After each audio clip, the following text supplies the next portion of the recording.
I think the trips that you plan the least are the ones that give you the most. And I think films that rely solely on star power to prop up such mediocre, catastrophically cliched, and embarrassingly bad writing that actually feels like everybody just watched every single spy movie ever and decided, okay, we can do this, we're just going to do it in the safest, most generic way possible, writing that actually seems like it's tumbling further and further into the mediocrity tunnel, into the goddamn Earth's mantle, into the Earth's core, into the ninth circle of hell. Writing that is so uninteresting, uninspired, unintentionally hilarious because it's so goddamn bad. I think those kind of films give you the least, and that's the best way I can start describing Ghosted, an Apple TV exclusive from director Dexter Fletcher. Sounds like that was a Night Ranger song that never got made. Dexter Fletcher, oh, your time has come. You made Rocket Man that people loved so much. So here's a big budget spy movie, but we're gonna hold your family hostage. You need to make this in the most generic way, and your family will be okay. Dexter Fletcher, you're on the run. Your family is having fun. I don't know what this is about. There were 4 writers for this. Dexter Fletcher actually seems like a talented director. Rocket Man, what I remember from it actually was pretty good overall. And he has done a couple other good films in the past, but they decided, hey, we know The Lost City was successful, and we have Chris Evans and Ana de Armas. Boy, howdy, if it wasn't for Ana de Armas, that gorgeous goddamn goddess, I don't know what I would have done with this movie. Because even though Chris Evans, Mr. Captain America himself, is quite good and entertaining, he was also in The Gray Man. The Gray Man was not very good. That was $200 million, apparently, that was wasted. And I think everybody that made that movie is wasted. Ana de Armas is great. I've loved her since Knives Out. I haven't seen every single thing she's done, but she's just gorgeous and good. God, she's great. And that's quite a bit of star power right there. There are other people, Adrian Brody, who it seems like his career has kind of fallen off the goddamn map. You have Mike Moe, you have John Cho, Anthony Mackie, you have Sebastian Stan. You even have cameos from Ryan Reynolds and various other people, and Tate Donovan, and Lizzie Broadway, who was in The Inhabitant. And seems like she was at least trying to make this cliche dialogue work. There were 4 people that wrote this. 4 people, I am convinced now, even though I've made this comparison to other movies in the past, that they got writers that have been successful on other projects and said, okay, 3 you drink till you pass out, 1 of you write a few scenes. When they sober up, 3 more of you can do this, or whatever. They just took turns and just let 3 be blackout drunk, and then they just had 1 write the scenes, and then they cobbled them and Human Centipede them together into one of the worst spy action comedy movies that I've seen in years. This was terrible. This was fucking terrible. Basically, Chris Evans, his character Cole, is a hopeless romantic that's a bit needy. He meets Sadie, who they have a whirlwind romance, great first date that goes from the afternoon into the evening into the day. And boy, I mean, you wouldn't want that date to end with Ana de Armas. Boy, howdy. I'd flatten a goddamn mountain for her. But nevertheless, they tell each other secrets, but they don't tell each other everything. He finds out, wait a second, I left my inhaler in her particular purse when we did this whole exercise and then went on the rest of our date, and I need to go get it. Wait, there's a tracking device in my inhaler somehow. She's in London. I'll go there and surprise her.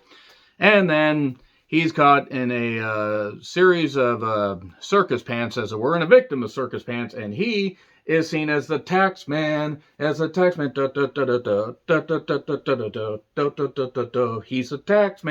not the tax man. And then finds out that Sadie is a spy. Basically, there is a thing called the Aztec, a bioweapon. Adrian Brody's Levesque is not to be confused with John Paul Levesque. If you know who the hell that is, there you go.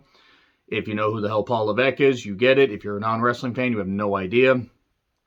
Chris Evans basically has to bumble around a bit, and it's kind of like if you made The Lost City, but it was made by people that had the equivalent intelligence of a bunch of sea cucumbers, which is unfair, because sea cucumbers actually are useful.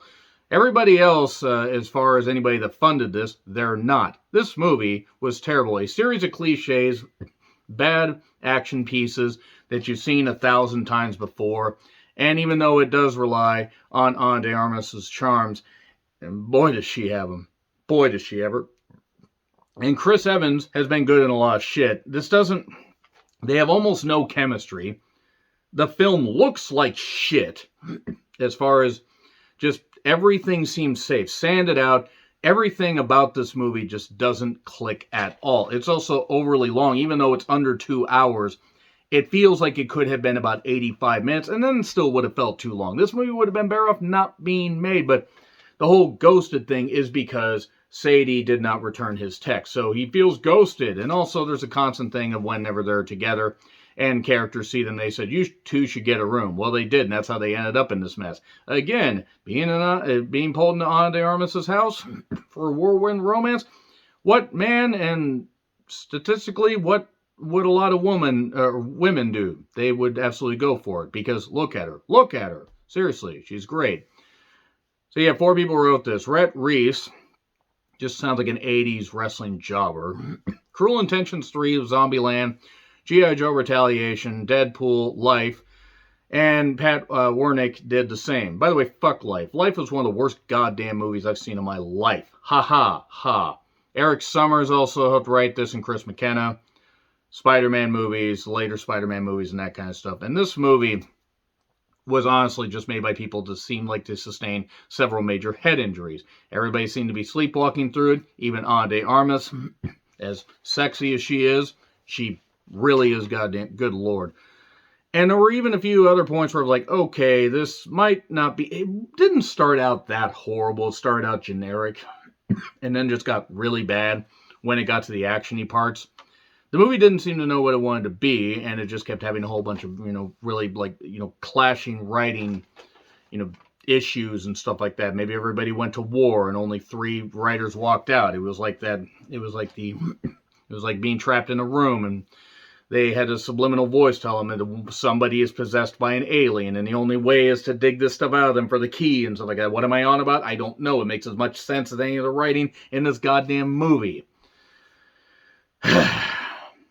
I mean, Ana de Armas looks great. Chris Evans looks great. I guess some of the cameos were funny in the drafts, but didn't play out all that great. None of it's good. None of it's even decent. It's just all terrible. It's just really goddamn terrible. It's just made for the sake of being made, which that's fine. But if you can't make a movie even halfway entertaining with a familiar premise, then all you're doing is basically just pissing a lot of people off. There is a reason why the critical score is so goddamn low here. And while I didn't have high expectations for this, with Chris Evans and Ana de Armas, I expected a little more. I expected at least something where I'm like, okay, this is entertaining. Nope. Every action scene, there's one with a bus and a few trucks on a cliff and in a cave.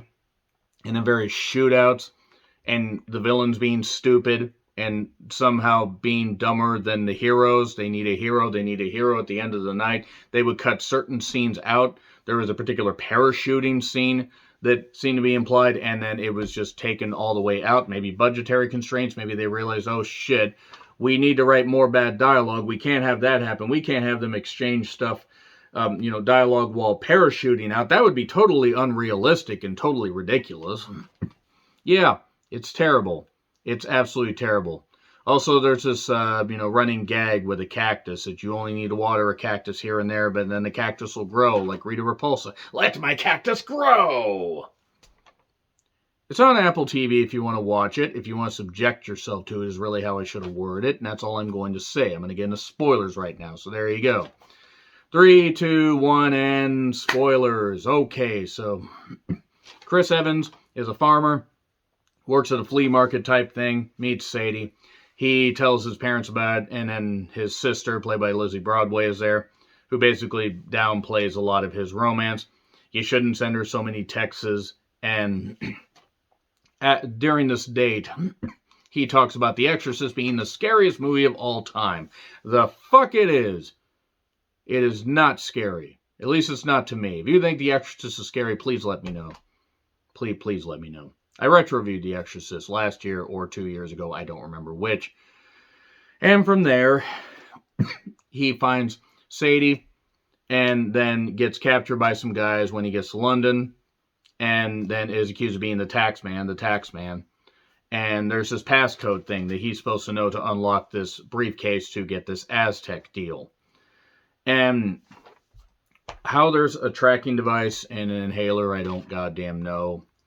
And at one point, she gets upset after rescuing him and slaps him. Can she slap me like that next? I don't have issues. You have issues. Ana de Armas just really tries to make this work. Mostly by just being Ana de Armas. Chris Evans is not used at the peak of his powers here. They play My Sharona. They play a Bruno Mars song a little bit later on. They have an Aztec. The Aztec bioweapon gets mentioned a lot. Aztec and You Two Need to Get a Room. It was about 25% of the dialogue at some points. Adrian Brody just seems to be sleepwalking through this, and I don't blame him. I'm not saying that the guy's the absolute most amazing actor ever, but he wasn't The Pianist. Pianist. The more I try to pronounce that properly, it just sounds dirtier, but it was a great movie. And there's this one piece of dialogue that just absolutely made me check out. When Anthony Mackie was a bounty hunter trying to get them. John Cho then came in from Harold and Kumar, and then Sebastian Stan came in. And they were all named different, and Chris Evans says, you guys have some really good names in your world. It's like the WWE, but scarier. Did somebody hate wrestling and just decide to put that in? Or does somebody love wrestling, or used to love wrestling, and hates what Vince McMahon has done to it now? That's a good question. These are important questions. Maybe the writers should be held, down and held hostage and waterboarded to explain why they wrote this so bad. So, yeah, nevertheless, there's this plane scene where she pretends to be handing, Chris Evans' coal over. They keep arguing, and then she gets stabbed. He rescues her. The parachuting omitted for clarity. We then get some polygraph comedy. After Marines show up and rescue them, after these villains show up and steal the briefcase that they've managed to get out. And then the girl who played Patty in the movie as a polygraph woman, she was cute. I'd like to see her. I wonder what other stuff she's in. I'll look that up.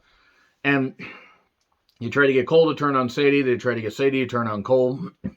And then there are various pictures of people that have been killed. And then he realizes, hey, wait a second, that's an Aramuth.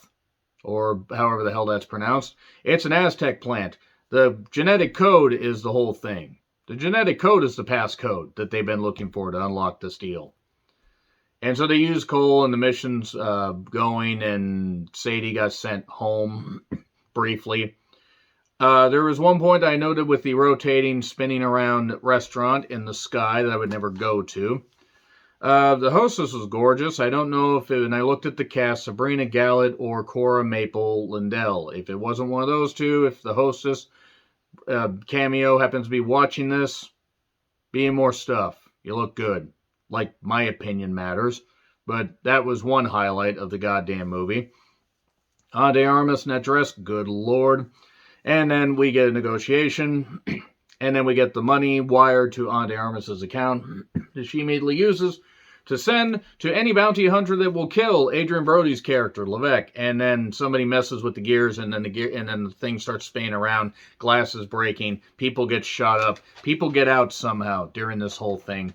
And then Adrian Brody's character falls through some glass. He dies. She gets the Aztec, and everybody's saved. They meet the parents. They go off 3 months later. It's like if True Lies was made by an idiot, or several idiots. Or they saw True Lies and said, that poster looks good. Let's just make it like that without seeing the movie and understanding what made True Lies good. Watch True Lies instead of Ghosted.